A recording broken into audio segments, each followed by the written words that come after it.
All right, all right. Welcome to the Bridging the Generations podcast.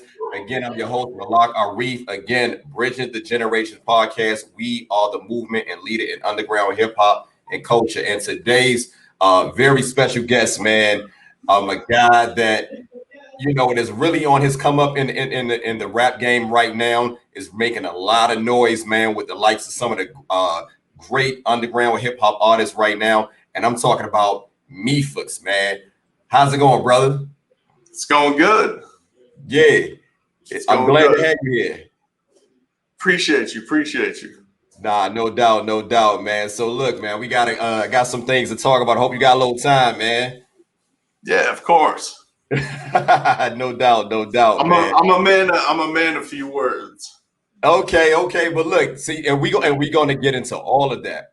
We're gonna get into all of that. But again, I feel like you're one of those producers, man, that I really feel like is on the rise right now, and your name deserves to be heard right now. So again, man, I appreciate you being here on the Bridging the Generations podcast, brother. Yeah, no problem at all. No doubt, no doubt. So look, man, you got a very interesting name, man. Like, what is the meaning of that name, Mephux, man? Who gave you that? In all honesty, it's like a really dumb story, and it's not even worth like a lot of people get like, oh no, it's a dumb story. Nah, like let me hear it. But it's not even worth talking about. It's just I combined basically two names, and at the time Right. I thought like, oh, that's cool. Like I'll combine these two names. And then I didn't even like realize that it sounded like me fucks at the beginning. Like I was like completely oblivious to it. It took me like a day for it to like sink in. Like it was like, oh shit, that actually sounds like me fucks. Like, but now I just decided to roll with it. I rolled with it like, from a professional career standpoint, and I rolled with it as my producer alter ego, I suppose. Okay. Yeah. So that's kind of the origins of it. It's just like a silly What's the two, combination of two words, and what then what are the two words? If you don't mind me asking. nah, I can't. I don't want to go into that. Hey, we gonna move along, man. It's all good, man. I appreciate the story, man. I think it was better than advertised, man. I wasn't let down. I wasn't let down, man. But look, Appreciate let's keep you. it moving. Let's keep it moving. So look, man. Where exactly are you from, man? Tell the people. So I'm from Kansas City. Whoa, Yep, Kansas City. KC, Um, baby. and then I moved to Russia when I was just starting high school. Okay. So I moved to Moscow, Russia, and went to all the high school in Moscow, Russia. And then I moved back to the States, came back to Kansas. Then I went to Detroit for a while, Hmm. Washington, D.C. for a while. But Look now at I'm in, that, yup. man. That's where And I'm at, then brother. You can see in the background, but come on, go ahead. I'm sorry. Then I settled in Boston, and I've been here for like the last 10 or something years. Okay. So So, when you mean here, where you mean? Like, Boston okay. proper. Yeah. Okay, you in the Boston region. Yep. Okay. Shout out to Static Selector, man. ST Knack and all those guys out there, man. Terminology, Rex. Yep. Rex. Yep. Yeah. So you like you said, man, you said you from originally you from Kansas City, man. So you know of Conductor Williams? No. So oddly, I don't. No, I know of him, but I don't. Okay. I don't know him personally. Shout out to Conductor Um, Williams. He's dope. yeah. He did the track on the West Side Gun joint, right? Like the Yep. latest one with Yeah. Flea and everybody. No doubt. No doubt. He did Um, the posse cut. They got Flea Lord. He's on that. yup. I think it's 98 Sabers. If I'm not Yeah, yeah. It's dope, man. I give it to him, man. He did something different with it, and I appreciate yeah, that. No doubt. Shout out to Conductor Williams, man. He's one of those he's been in the game for a minute, but I think he's really getting his shine right now, man. So look, let's keep it moving, man. How was it like growing up in Kansas City, man? Like you said you left and went to Moscow. But how was it like growing up? How was the hip hop scene? Because we don't know, a lot of us don't really know too much about Kansas City unless you're from the area. I know you guys the sound at one time was very heavily Bay Area influenced with the whole Thiz movement with Mac Dre. You have Tech Nine. So how was it growing up out in that area, and what was the hip hop scene like back then? Like I wasn't really even into hip hop when I was younger. Cool. My mom used to listen to a lot of soul and funk music, and that's mostly like what I would listen to when I would roll around with my mom, or some shit like the Carpenters, like that's the type of shit she likes to jam. There's nothing wrong with that. Yeah, no, like look, Karen Carpenter had like a beautiful voice, right? Like, very beautiful. Long to Be Close to You. Yeah. I love that song, man. They had some other great songs, man. But she is very like you said, man, very very nice tone. Yeah, just jams, straight jams. Yeah, so, but so anyways, I had like the influence there. But like when I lived in Kansas, I didn't really listen to rap at all outside of like some shit here and there, but I wasn't really focused on hip hop then. Music wasn't really a focus at all then, really. I was kind of still finding out and figuring out like who I was, like as a person, like and like what I enjoyed. No doubt. And I think at that point in time, like I was too young to like really know what I enjoyed, right? So that's all good. I think that's true with a lot of people too, right? Like I think you got to get to a certain age where you're like, I know exactly the genre of music that I fit into and what I'm gonna jam and dedicate myself to. So no doubt. I was just speaking with I had an interview with Nicholas Craven. I'm pretty sure you familiar with. Yeah, of course. And he told me the same thing, man. His introduction to hip hop was a little bit later. He was still a young man. I believe 11, 12 years old, because he's very young. But same background. He wasn't really heavily influenced by hip hop as a kid. So it's good to hear producers' background as far as music. Do you come from a musical background? Okay. No doubt. No musical background. I started off like I make a lot of synth music, a lot of crazy synthesizer music. So like most of the stuff I do for fun is all sample free stuff.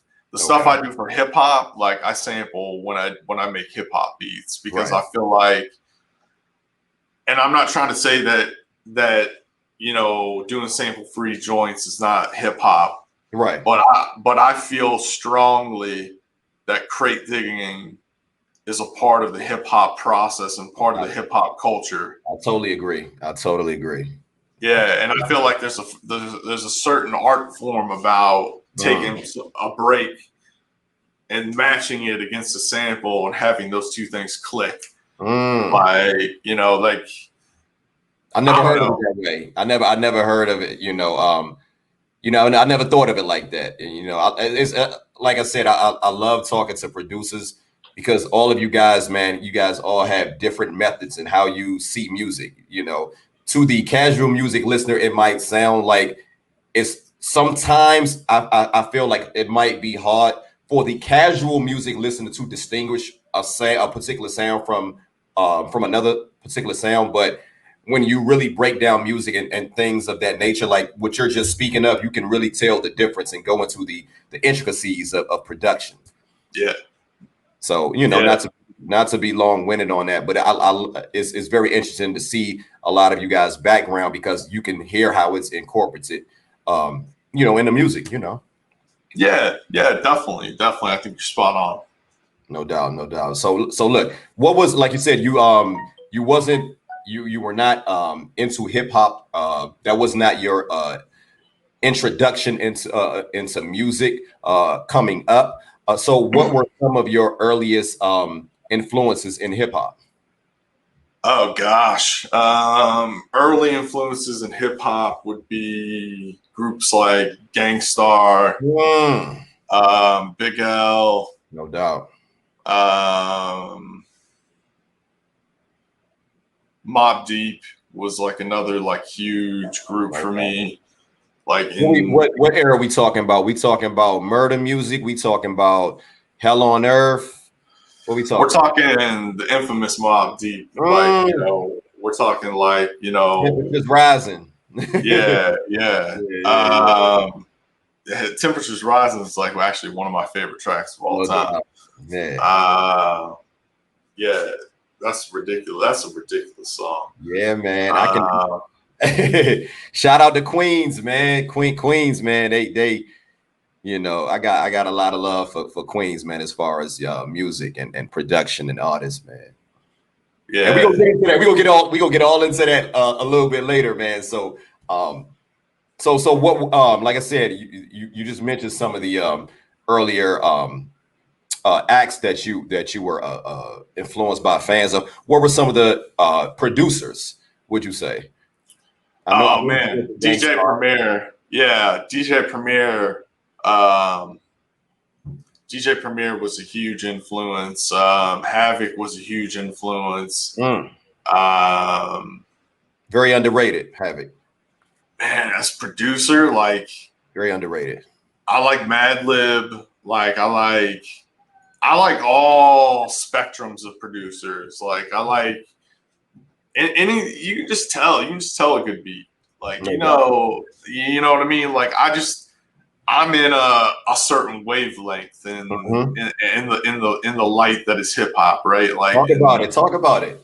Yeah, that wavelength that I'm at is right in that sweet spot in the 90s. Like so, like definitely. Anything, beat wise, anything that hits inside that kind of range, like I'm a fan of. And like I told you, like I make a lot of synthesized music. So like even when I do that, I keep hip hop in mind, and I make sure that I pay tribute and keep the culture going, even with my experimental crazy stuff. Okay. Yeah, I checked some of your stuff. I went on SoundCloud, man. You know, I was surprised at some of the music that I heard on SoundCloud. It sounds very different from what I'm accustomed to Mephux, man, you know. But it's cool. It's cool. I feel it's great to, you know, diversify your portfolio. Production, man. So that was, you know, that's cool. So look, how long have you been producing? And, you know, when did you decide to, like, man, I can do this shit, man. Like, I should take this shit seriously. When did you, you know, make that conscious decision? So I've been producing since I was 16, and I'm 30, almost 35. Okay. So that's a couple years for sure. And what got me into it, a funny story, is my friend Trill. He runs like his own clothing brand called Trillmatic. We're going to talk about that. But go ahead. I want to talk about that. Go ahead. He was listening to some music, and I was like, man, I can make some shit like that in like 2 minutes. Like, give me 2 minutes, and I can make a cooler beat than that. I can make a hotter beat than that. Okay. And I'm not gonna lie, like it didn't take me 2 minutes, but it took me much longer than 2 minutes. Like, you know, maybe but still, I made it in like record time. It was still done quickly. But I made that beat, and that ended up being the Draco beat that was on Organized Grind. Yeah. I'm sorry, I couldn't hold that in, man. I love that song, man. I love that song.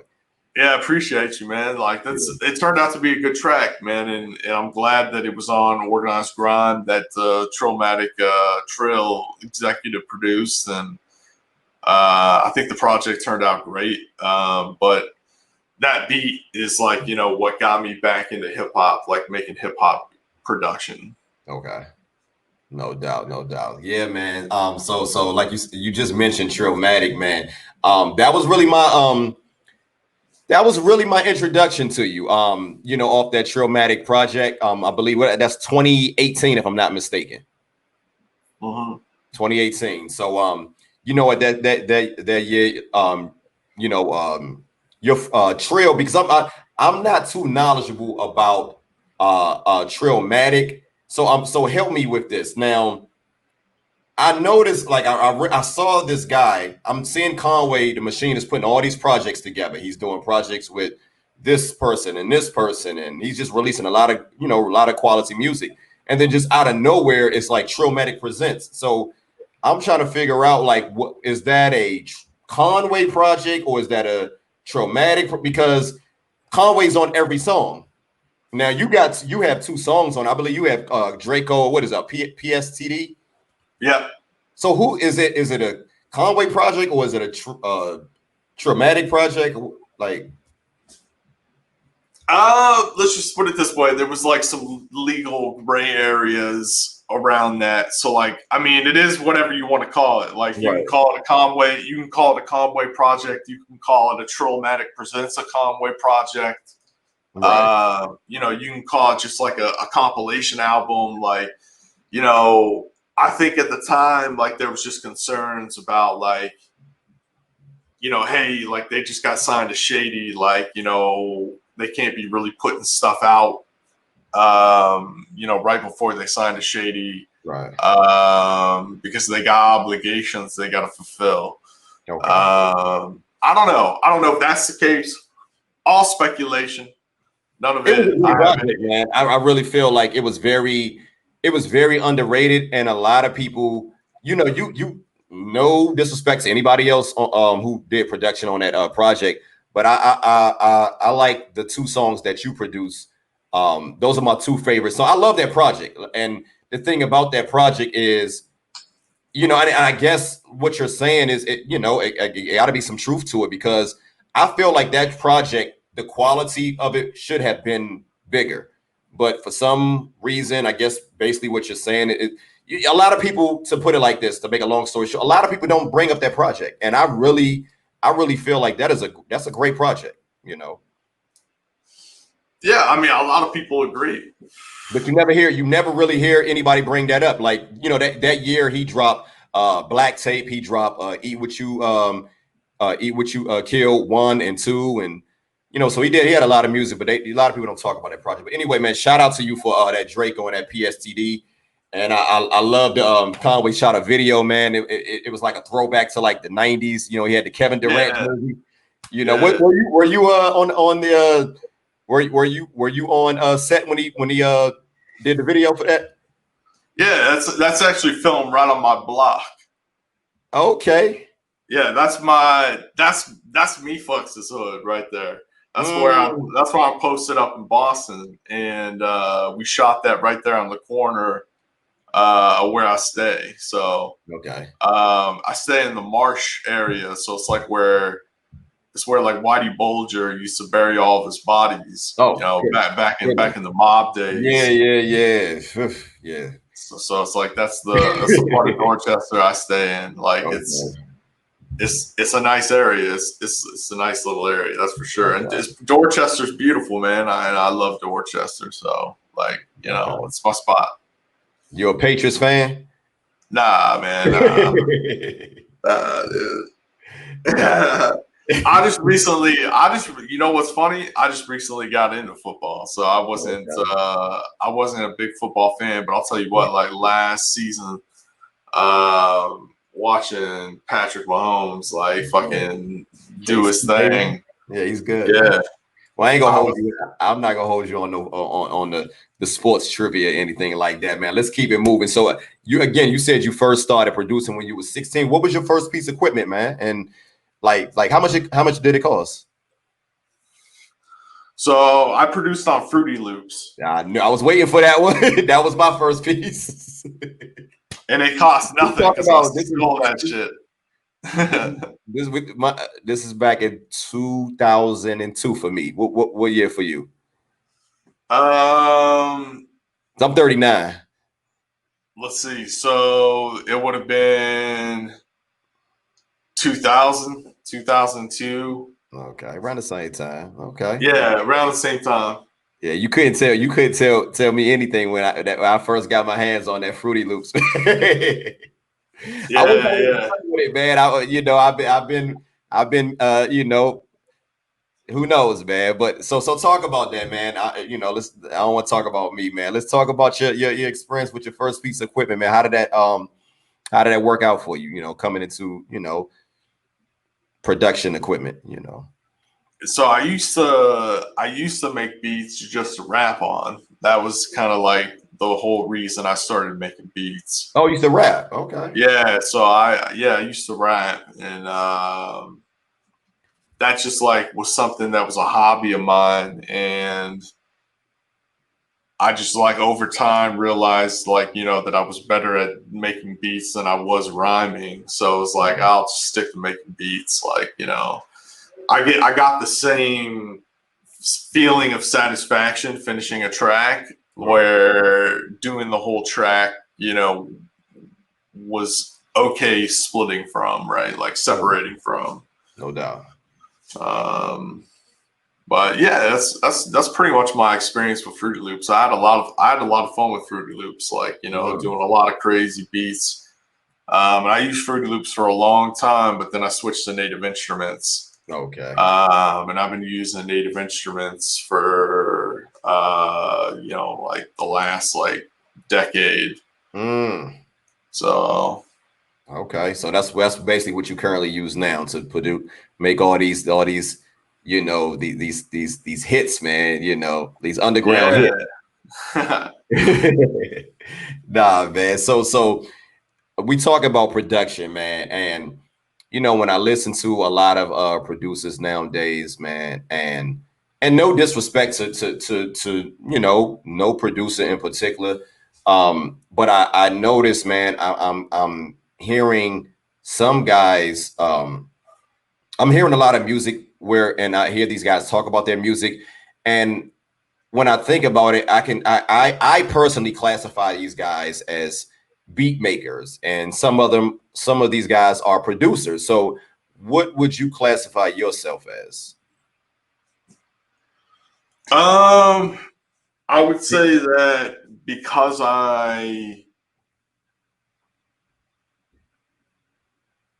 make beats that are both synthesized, sample free, and because I also do sampling, I would say that I would be a producer. Okay.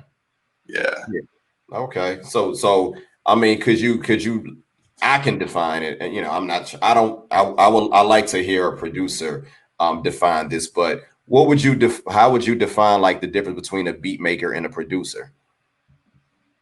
I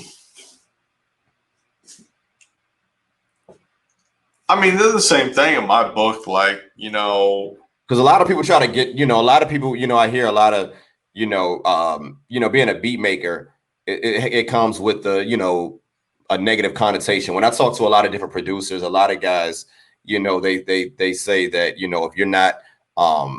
if you're not helping this artist sequence the song, and you're helping the artist, if you just email a track to an artist, you're pretty much a beat maker, and a producer is like a little bit more. So that's what I'm hearing. So word. All right, I mean, that's fine. That's fine. Like, I can see where people are coming from with that statement, but from my opinion, from my side, I guess I would say that there's not really a big difference. Okay. Because if you're doing one-off tracks for an MC, who gives a fuck, right? Like, you're obviously you're just doing it for the money at that point, or you're doing it to get your name out there. You're doing it for something, right? Right. I feel you.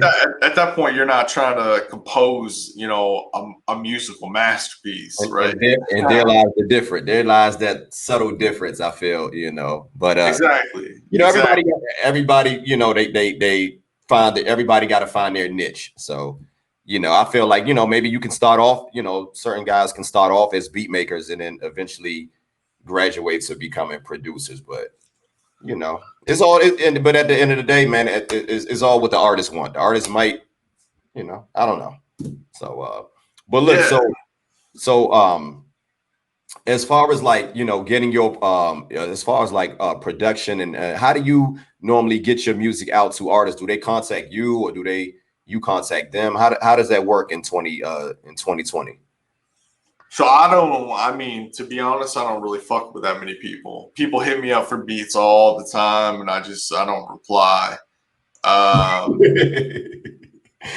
I'm busy. I'm busy trying to build Lord Mob right now as a brand. Yeah. And as like a musical entity.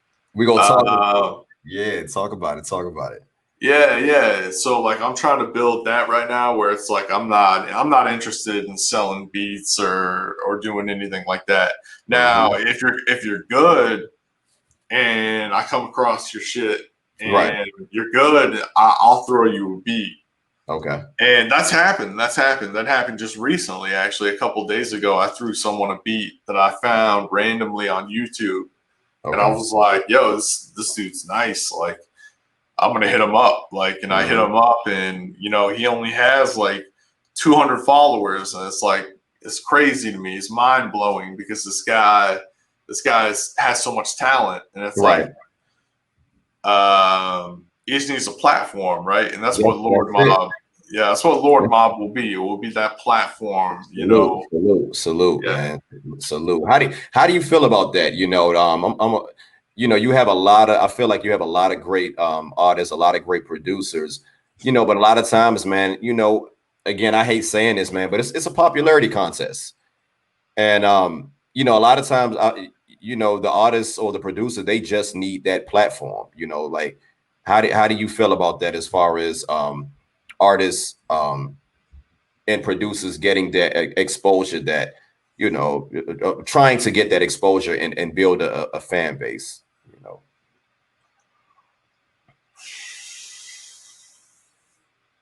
I don't know. I don't know. I don't know what I think on that one. Damn. No, I would, because it just like with the I personally feel like nowadays, and this is just my opinion, it just seems like a lot of times, you need that cosign.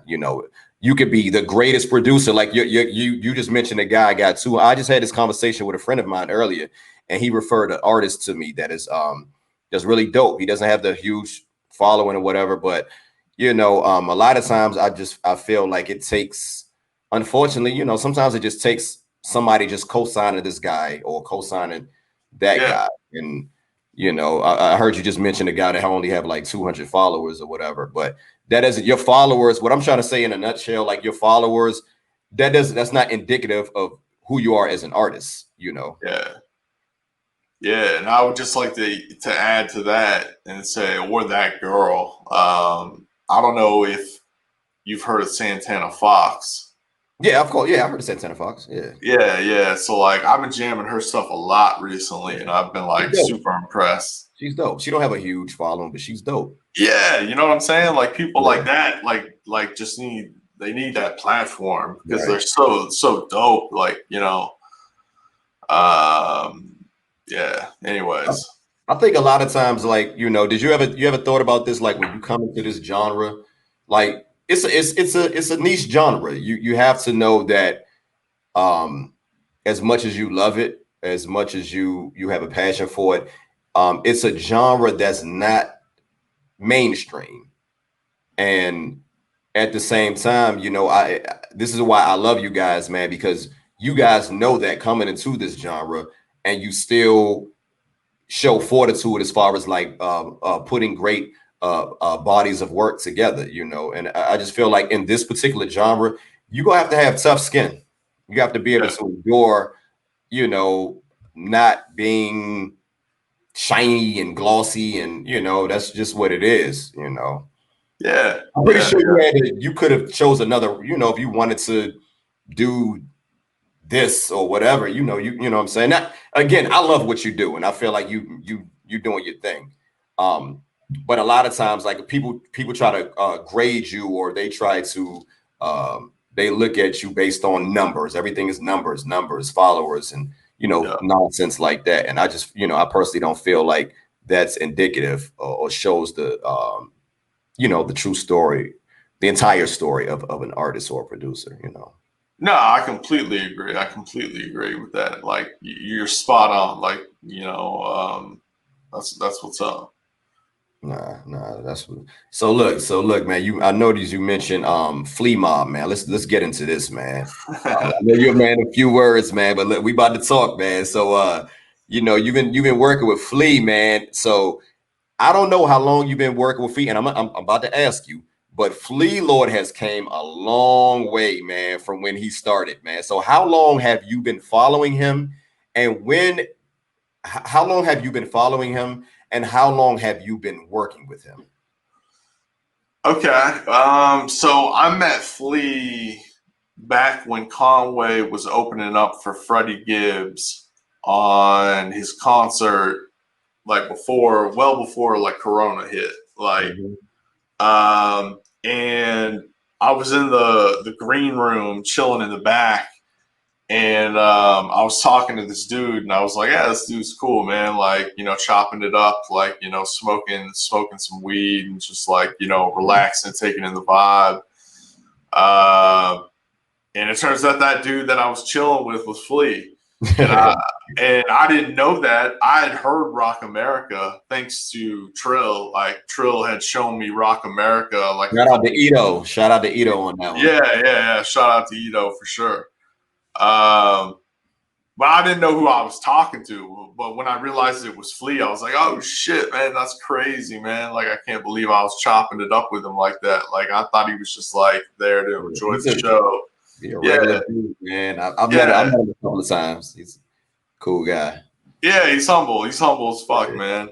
So I know I've seen him at a show, like just like, "Hey, what's up?" And he's not like Hollywood. Like he'll dap you off. He'll give you a handshake or whatever. He's not like standoffish or whatever. Yeah, dude. That's why he's called the People's Champ, man. I mean, stealing that from H-Town, but like, there's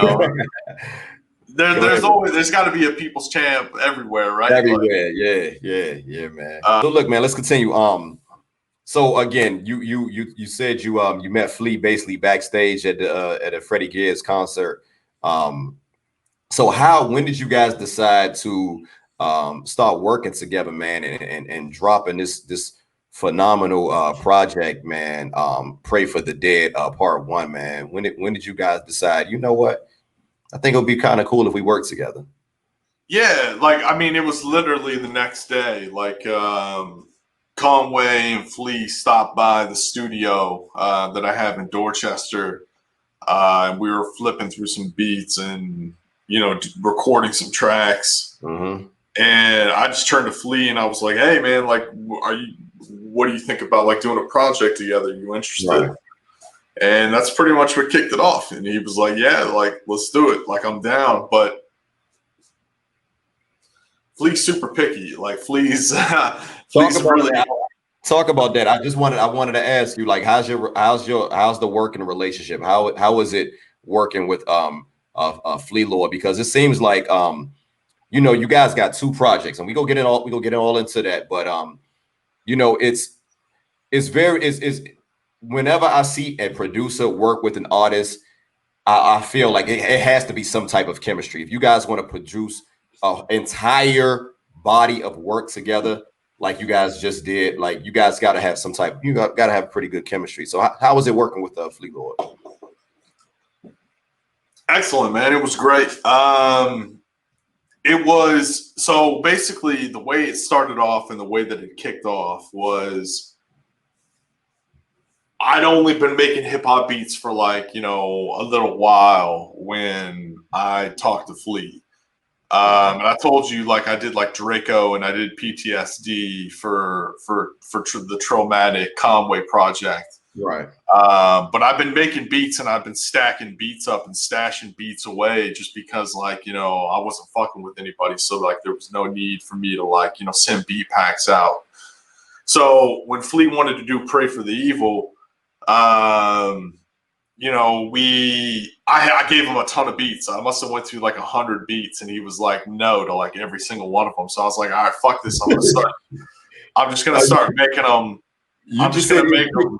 You said yeah, he's picky. he's picky. He's picky. He's real picky.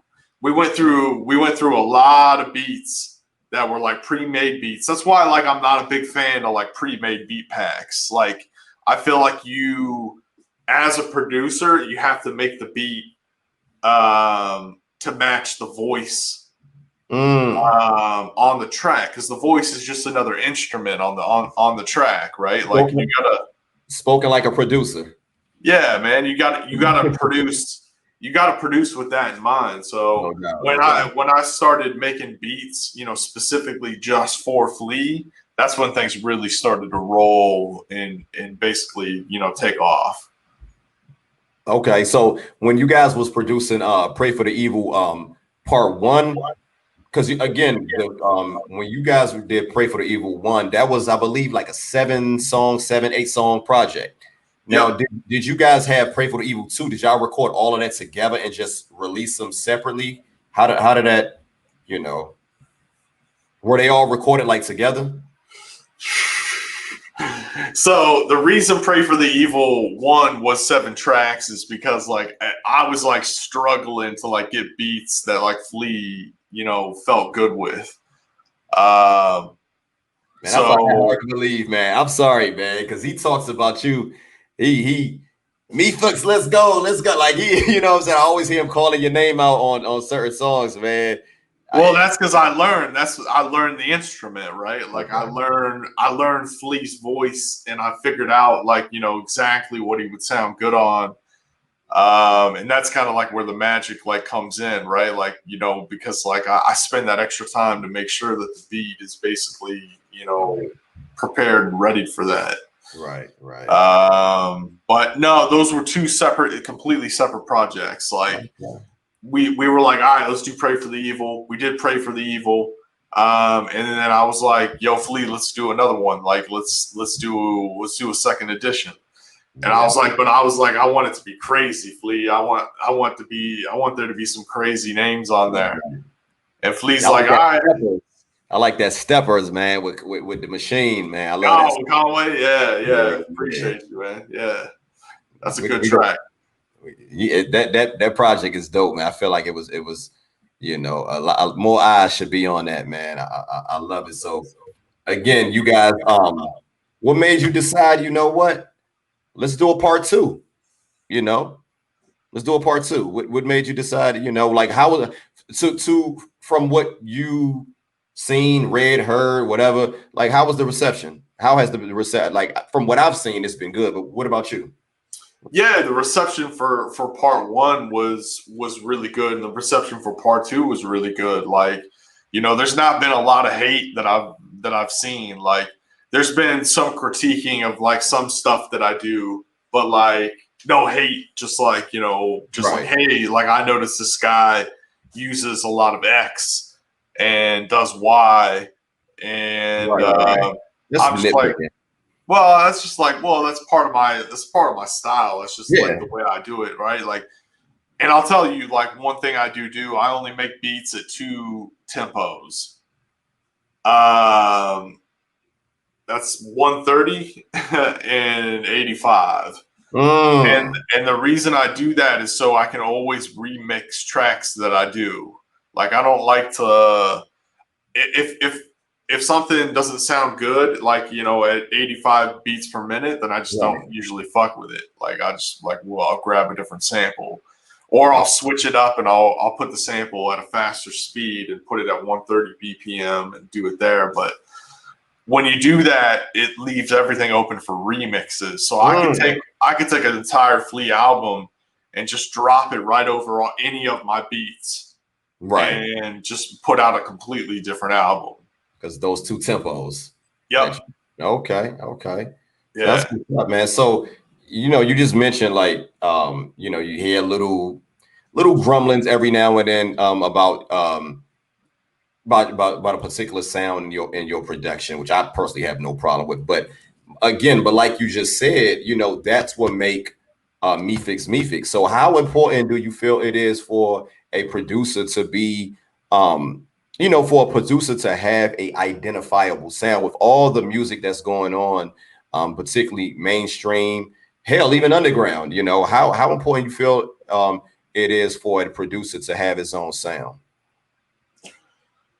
I mean, it depends on what you're actually doing it for, right? Like if you're doing production for money, like, then it doesn't matter. But if you're doing production just because you love hip hop and you love the culture, like, it's pretty important. Trying to distinguish yourself from other beat makers and trying to flip samples in different ways that have never been flipped before, like making a lot of like sample free music, like a lot of that stuff is what distinguishes, real producers, from, people that don't last long doing production. Right. No doubt. No, I hear you, man. I feel like it's important. Again, everybody has their everybody has their own lane as far as how they release music and put out music. But at the end of the day, I feel like the greats want to be mentioned with the greats, and they're going to. The only way you're going to be mentioned with the greats is for you to stand out. Yeah. That's just my opinion, man. And that's one of the things that I like about, a lot of your production, albeit, you still, fairly new to hip hop or whatever. So I'm going to ask you this question. What three skills, man, do you think that a music producer should have? That's very viable, very important, man. Whether it's technical, whether it's as far as personality wise, whatever. I would say technical skills, like being able to actually, like, do a little bit of computer programming and like understanding how computers work and like, basic like technology related stuff around computers.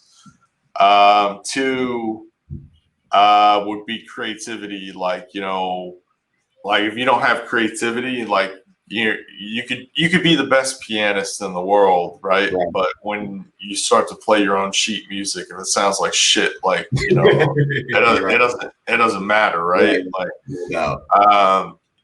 hip hop is a little bit weird, where it's like you can't be professionally trained to play other people's music, right?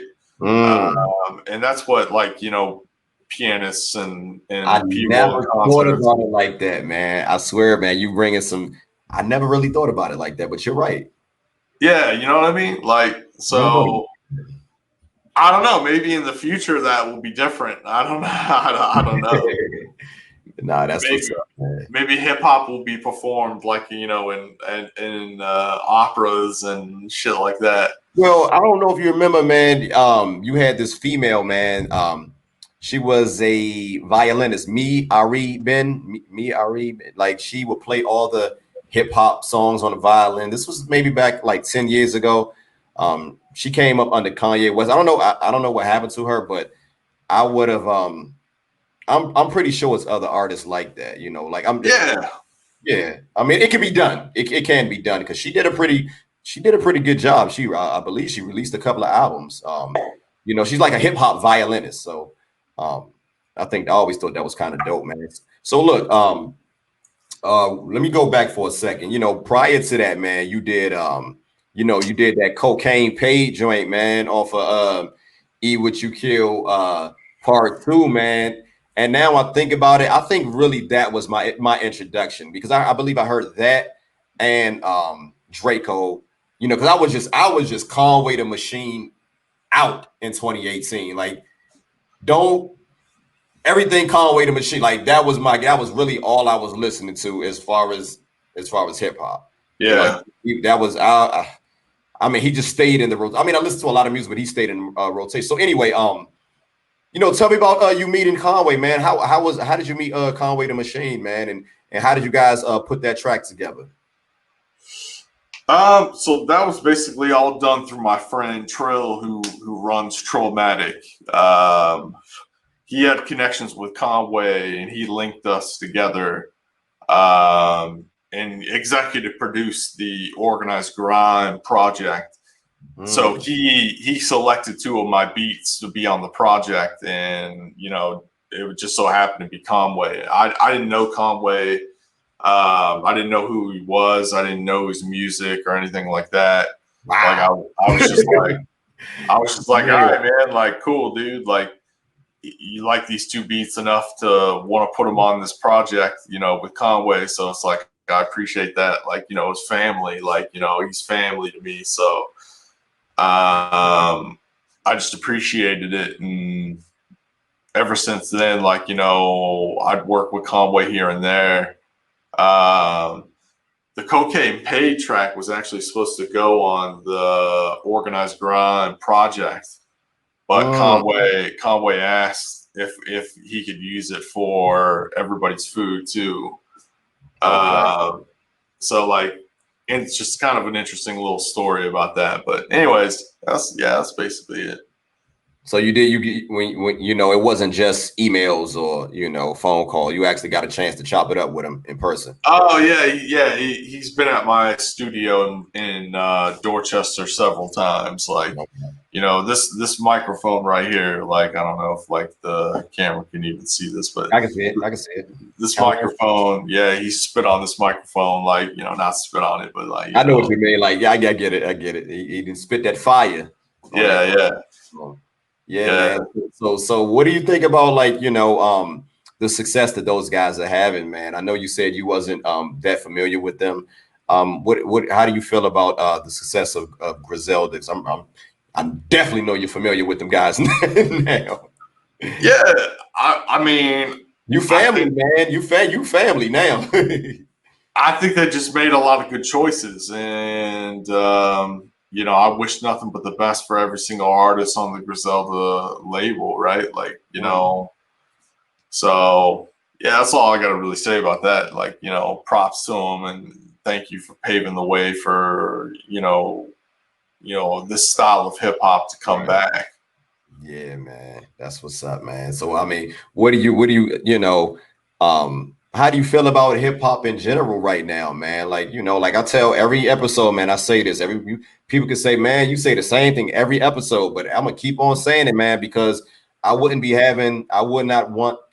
have wanted to start this platform if not what I'm about to say I did not feel in my heart. And that is, I feel like there is a renaissance going on right now in underground hip hop. Like, we are in one of the greatest spaces as far as music I've ever witnessed. I'm 39 years old, so I've seen pretty much everything as far as hip hop the last 30 years. And I personally feel we're in the golden era as far as hip hop on the underground.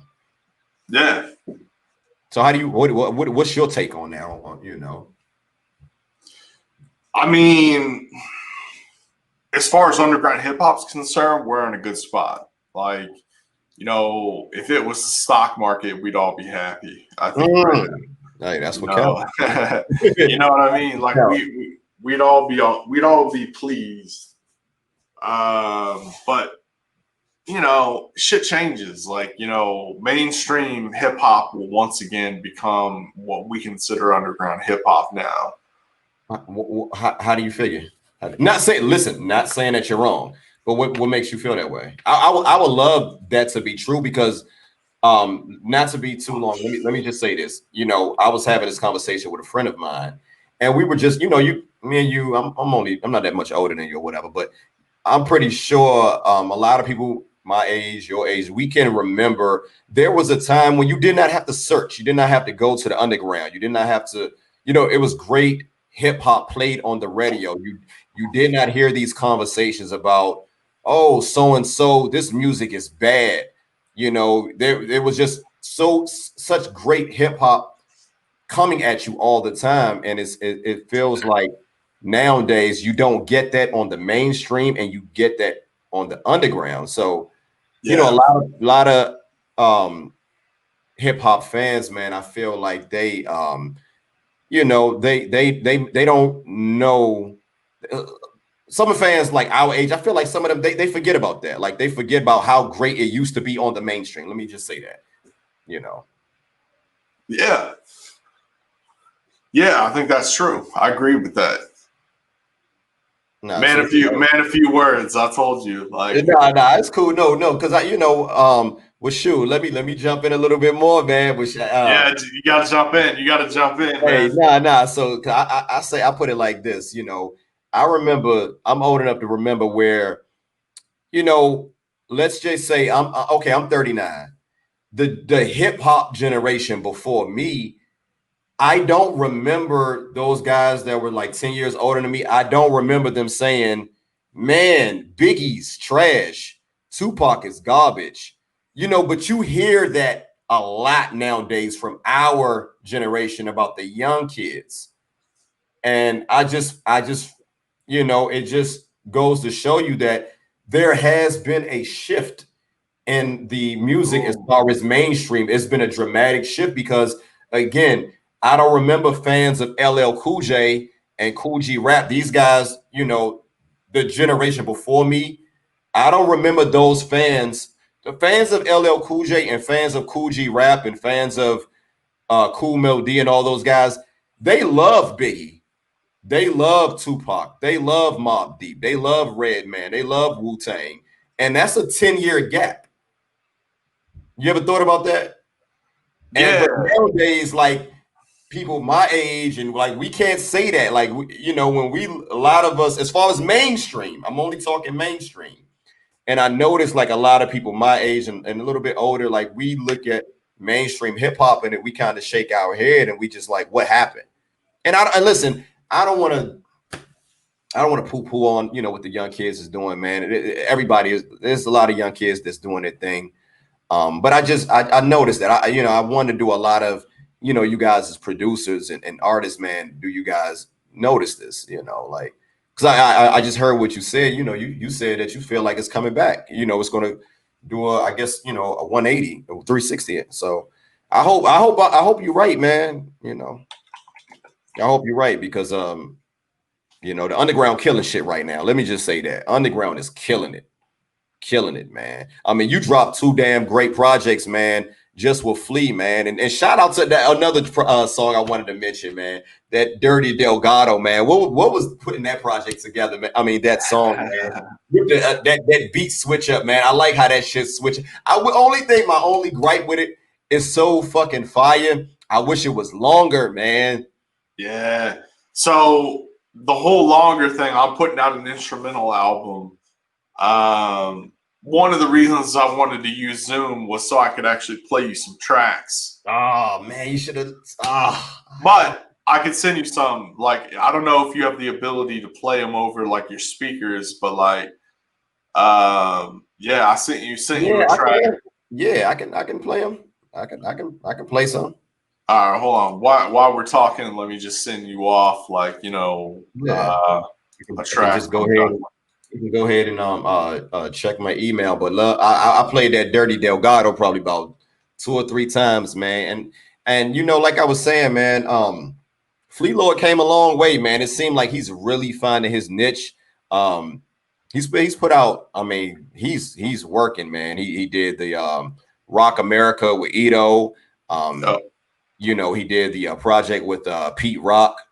You know, Pete Rock's just not doing music with just anybody. So, you know, when I heard of Flea Lord back in 2017, I'm not gonna lie, he didn't really stand out to me. But now I think he's a force to be reckoned with now, man. He's definitely an artist that's really, you know, he put in the work. He put in the work, man, and you know, I'm glad he linked up with a producer, man, such as yourself, man, who's really honing his sound and knows what he sounds best on, because Yeah.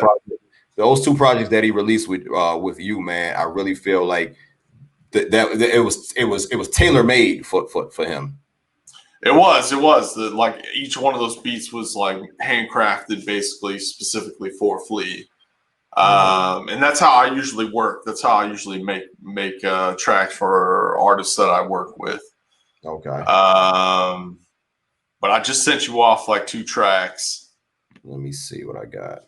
Yeah, let's see what that sounds like over the speakers. We can give people a little exclusive of some new beats. You just sent it to my email. Let me come on. Okay. Let me see what I got.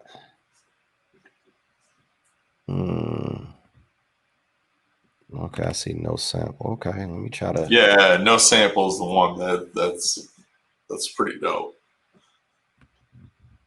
Okay. See if I can play it. Can you hear it? Yep.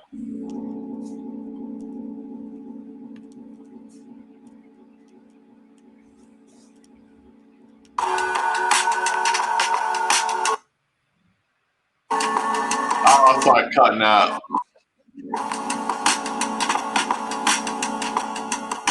What about now? Because I can hear it clear.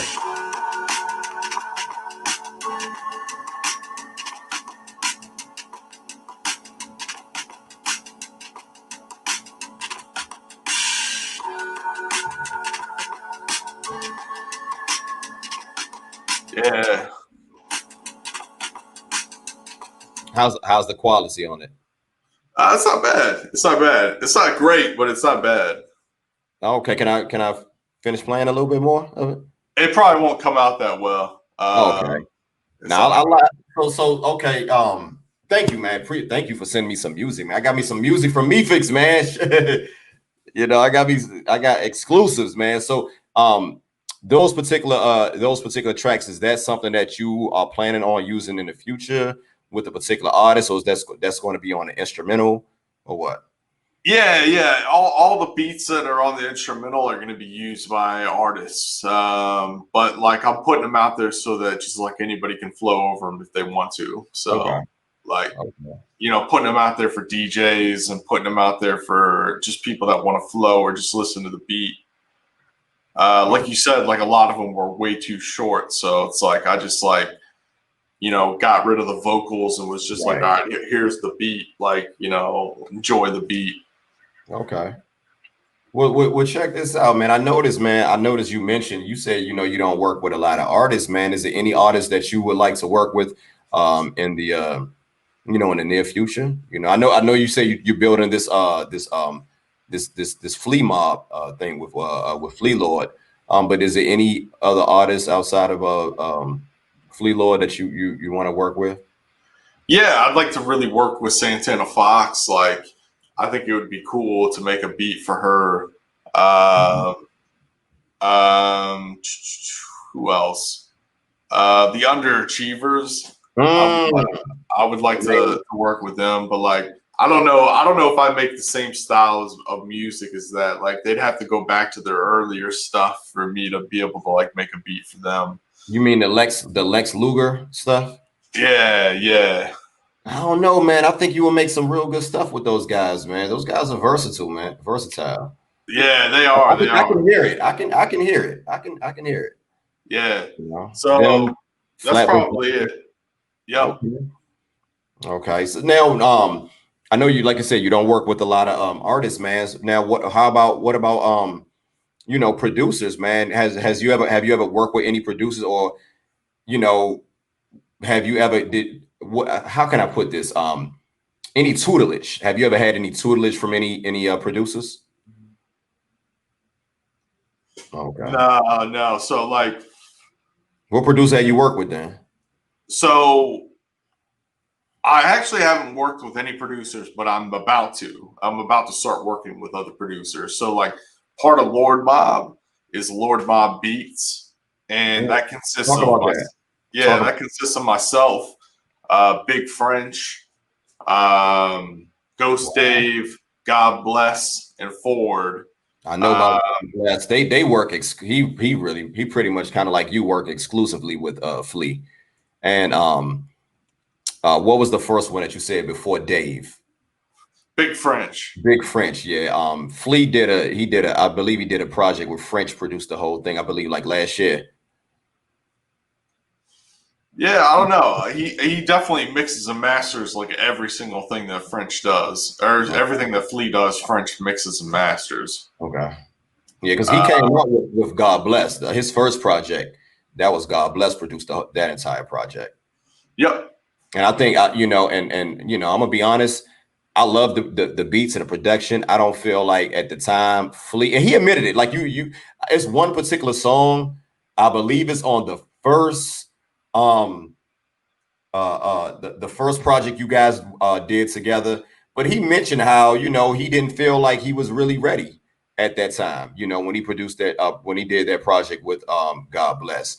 And Yeah. I have seen the progression. I've seen Flea come a long way, man. I mean, anytime you're being featured on projects with West Side Gun, Conway, those guys are not just throwing anybody on their songs, man. They're not just going to throw you on a song because you're their friend. Exactly. So shout out to Flea, man. Again, it's almost like you said it's like a production camp, like a camp. Yeah. We're just a mob. We're just basically a mob of folks that Whose are idea was making. this? Whose idea was this? This is Flea. Yeah, Flea comes up with everything for Lord Mob. Like I just back him. I just back him up, man. I just say, that's a dope idea because it's always a dope idea. I see you got some of that Flea merch on, man. I gotta holler at Flea, man. I gotta get some of that merch, man. He doing it with the merch, man. He really surprised me with that one right there, man. So shout out to Flea with that merch, man. Shout out to Flea Mob. That's it. One more time, Flea Mob, right? Lord Mob. I'm sorry. Excuse me, Lord Mob, because up until I believe me and you started really talking, I didn't know anything about Lord Mob, because I don't really see him mention. I guess you guys got some things bubbling behind the scenes, man. But I went to your page and I see you. I went to your page on Instagram, man. So I'm definitely going to be tapped in. God Bless is dope. Mephux is dope. French is dope. Don't know too much about Dave, man. So that's awesome, man. Salute to you guys for that. So look. Man, here we had an hour, man. You talk about you a man of few words, man. I feel anytime I get an hour interview, man, it's been a great interview, man. And man. So I definitely appreciate this conversation. And I'm not done, man. I got a couple of more questions, man. You got some time? Of course, man. Of course. No doubt. I'm enjoying this, man. I love talking music. If you haven't noticed, man, I can talk music all day, bro. Yeah, no me doubt. too, man. So look, man. We've been talking about Flea. We've been talking about Conway. But you also, man, you released a project with one of these up and coming rappers right now that's making some noise. By the name of G4 Jag, man. And you just produced his project. Entirely produced the Progression Talk. Yep. And I love that Far Rockaway to Harlem track, man, with him and Flea. I love that. So I also like that In Your Bag. I fucks with that heavy too, man. So how was it linking up with G4 Jag, man? Because he cooking right now, man. Man, I'm gonna tell you what, man. Like it was tough. It was tough to work with G4 Jag because the album that he did just prior to that with Doe Network, right? I forget what it is. Fuck, man. But Dirty Diggs, the producer. Hey, hold on. Shout out to Dirty Diggs. I just interviewed him yesterday. Oh, okay, because he did a phenomenal job, like on that beat. Yeah, shout out to Yeah. So I was like, damn, dude, he did so good on all these beats. Like, I got to come with something like fire for this. So I was like, all right, G4 is the Barry White of hip hop. So, like, I'm gonna make some shit. Yeah, I'm gonna make some shit Barry White would rap over. Like, what you know about Barry White, man? I don't know, man. I just imagine, like, if Barry White Nah, were to just suddenly I'm just messing with you. I know you know about some Barry White, man. You're a producer. sample wise, like, Right. I know Barry White. But just like, what would he flow over, right? Like, so it's like, I don't know. I just started making some jams that were like, little jazzy, soulful vibes with piano loops and like, symphonies and like shit like that. No doubt, man. And that's what I came with for progression. So like, try to do my thing and hopefully it turned out okay. I like that project, man. That's the best project I've heard from G4 Jag. Oh man, you saying that means a lot, man. I appreciate I'm not that. gonna lie, man. I wasn't the biggest G4 Jag. My introduction to G4 Jag was through Flea, so I'm gonna keep it 100. I like his voice, but again, man, I feel like G4 Jag is another one of those artists, man, that really found his niche working with you, man. I don't know what it is with you, man, that's really bringing like the best out of these artists. Not to knock G4 Jag because he's dope, But as far as connecting with me, it's that project, it's that progression project, man, and so salute to him, man. That's a great project. My only gripe. Small gripe again. I wish it was longer because it was so fucking dope, man. Yeah, dude. Once again, it was super short. Yeah, That's the only I gripe. feel you on that. Yeah, that's my only. How come you guys didn't make it longer? I don't know. We were just like, let's just do 5 tracks and just Right. fuck around and see what the vibe is and Okay. put out a track. But don't worry, we're working on another project called Regression. So You said regression? yeah. You went from progression to regression. Yeah. So in this one, G4, woo, he talks some shit. Like he says some shit in this, like, right off the bat, he like basically says like this ain't progression. And so like don't get it twisted. He's talking about he's talking about selling boy and girl, like selling what he's got to sell, like he's talking about all that real shit, like. Yeah, I went back to some older Flea Lords stuff, and I'm like, wow, I kind of overlooked that. G4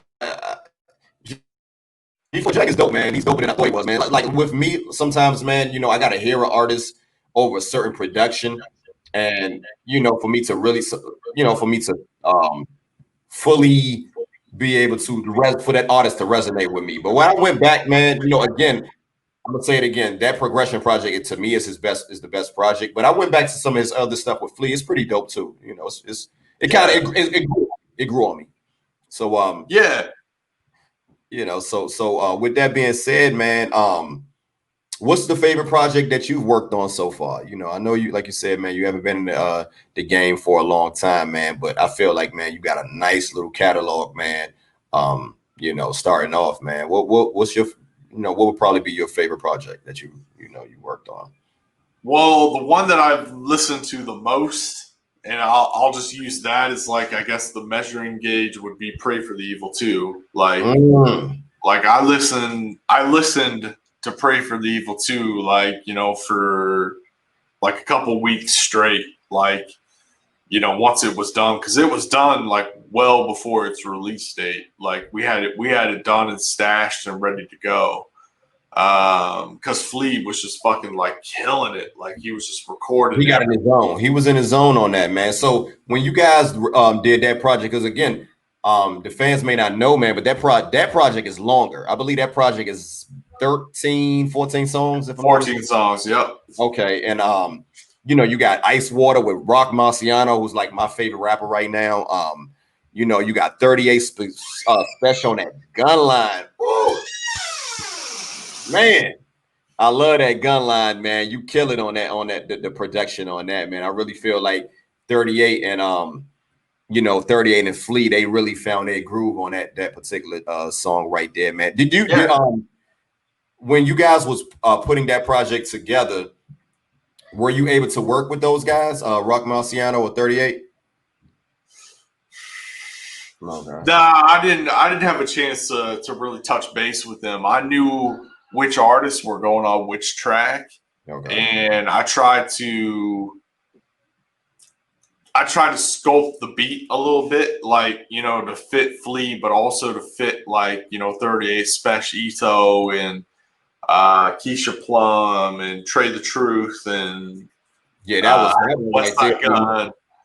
That threw me for a loop right there, seeing Trey the Truth on a Flea Lord project. I'm like connecting, like, how in the hell did Trey the Truth know about? How the hell he know about Flea Lord, man? Like, man, this dude, dope though, right? I know, yeah, he's tapped in, man. And shout out to Keisha Plum, man, on you know, with her beautiful poetry, man. Like Flea, that's Flea's best project, man. I'm gonna just come out and say it. That's Flea's best project to date. Damn, and I appreciate that, man. I think he knows that. Yeah. No disrespect to the project he just released with Pete Rocker. That was pretty cool. My second favorite Freelo project would probably be Rock America. But this one, Pray for the Evil 2, and then Rock America. Those are my top two Freelo projects. Yeah, I appreciate that, man. I really appreciate that a lot. And Rock America 2 is just about to be dropping here soon, fully produced by Ito. So like that shit's gonna be crazy. You heard a little bit of it? I've heard some of it, and it's fucking woo. It's fire, man. Shout out to Ito, man. Ito right now has that underground Midas touch, man. It's like everything. I was just talking about this with my partner of mine, man. I mean, everything he touches, man, is just fucking oof. His flow and his rhyme structure and like his lyrical content, like it's fire to me, man. Like all of his like animal metaphors, man. Like I really fuck with that shit, man. Like, you know, I can't even think of some dope lines. I'm trying to think of pick a dope line, but like. Ito don't miss, man. Ito is on fire, man. I feel like starting with that Omerta, with V-Don, man, he has been batting 1,000. He's been coming to the plate, and he's been getting on base, man. You know, he's been batting 1,000 since Omerta, man. And I like the, you know, stuff prior to that, man. But shout out to Ito, man, and shout out to you for you know, just blessing you know, Flea, man, with the great that canvas, man, for him to paint on, man. I really appreciate that, brother. I appreciate that, man. Thank you.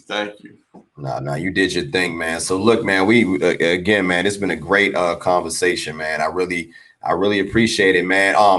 Like I said, what do you got? What do you have coming up? I know you mentioned a couple of things, man. What are you currently working on now, and what do you have coming out in the near future?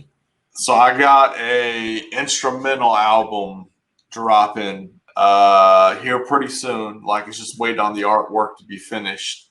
Okay. Called Ducklings. Oh, I saw that on your IG page. Yeah. So that's the name of the instrumental album is Ducklings, and it's just going to be basically a bunch of beats, some from Pray for the Evil, some from Pray for the Evil 2, and some of them are brand new beats. No doubt. So like the intention is, you know, to like make something that some DJs can use, like, you know, scratch DJs for like, you know, loops and stuff like that. Yeah, we ain't mentioned that, man. We didn't even talk about your scratch game, man. I like some of those scratches that you put in some of those songs too, man. Oh, that's all done by the big bro DJ Boogeyman. Oh, okay. So from Switzerland, that's all done by him, but he's teaching me. I'm going to be his protege. So okay, what's his name? One more time. Shout him out. What's his name? One more time. DJ Boogeyman. Hey, shout out DJ Boogeyman, man. Your scratches, man, on a lot of these songs, man, is fire, man. So salute to him for that, man. So anything else, man? You want to talk about, man, as far as, you know, upcoming releases, man? You know, just No, working, just working. yeah, just working. You know, Okay. Which will again, man. I appreciate you for coming on my platform, man. Again, this conversation, this was worth it. You know, I got the right guy, man. You know, I got the right guy, man, and it's I learned a lot, man, and you know, I feel like, man, you're carving out a nice little catalog, man, for yourself, man, and keep up the great work, man. You know. appreciate that. Yeah, I definitely like working on the catalog and trying to grow it. So No yeah, doubt. I'm your host, man, Malak Arif, man. Again, it's Bridging the Generation podcast. Mephux, man, check this guy out, man. Pray for the Evil 1 and 2 out now on streaming services. It's not hard to find. Google it. You know, we got progressions with G4 Jag. You know, we got production with Conway the Machine off Trillmatic, off Eat What You Kill. And he got ducklings coming out, man. So, you know, check Mephux out, man. Again, I appreciate you being here, man. And you know, keep doing what you're doing, brother. appreciate you, man. Peace. No doubt, man. You take care, man.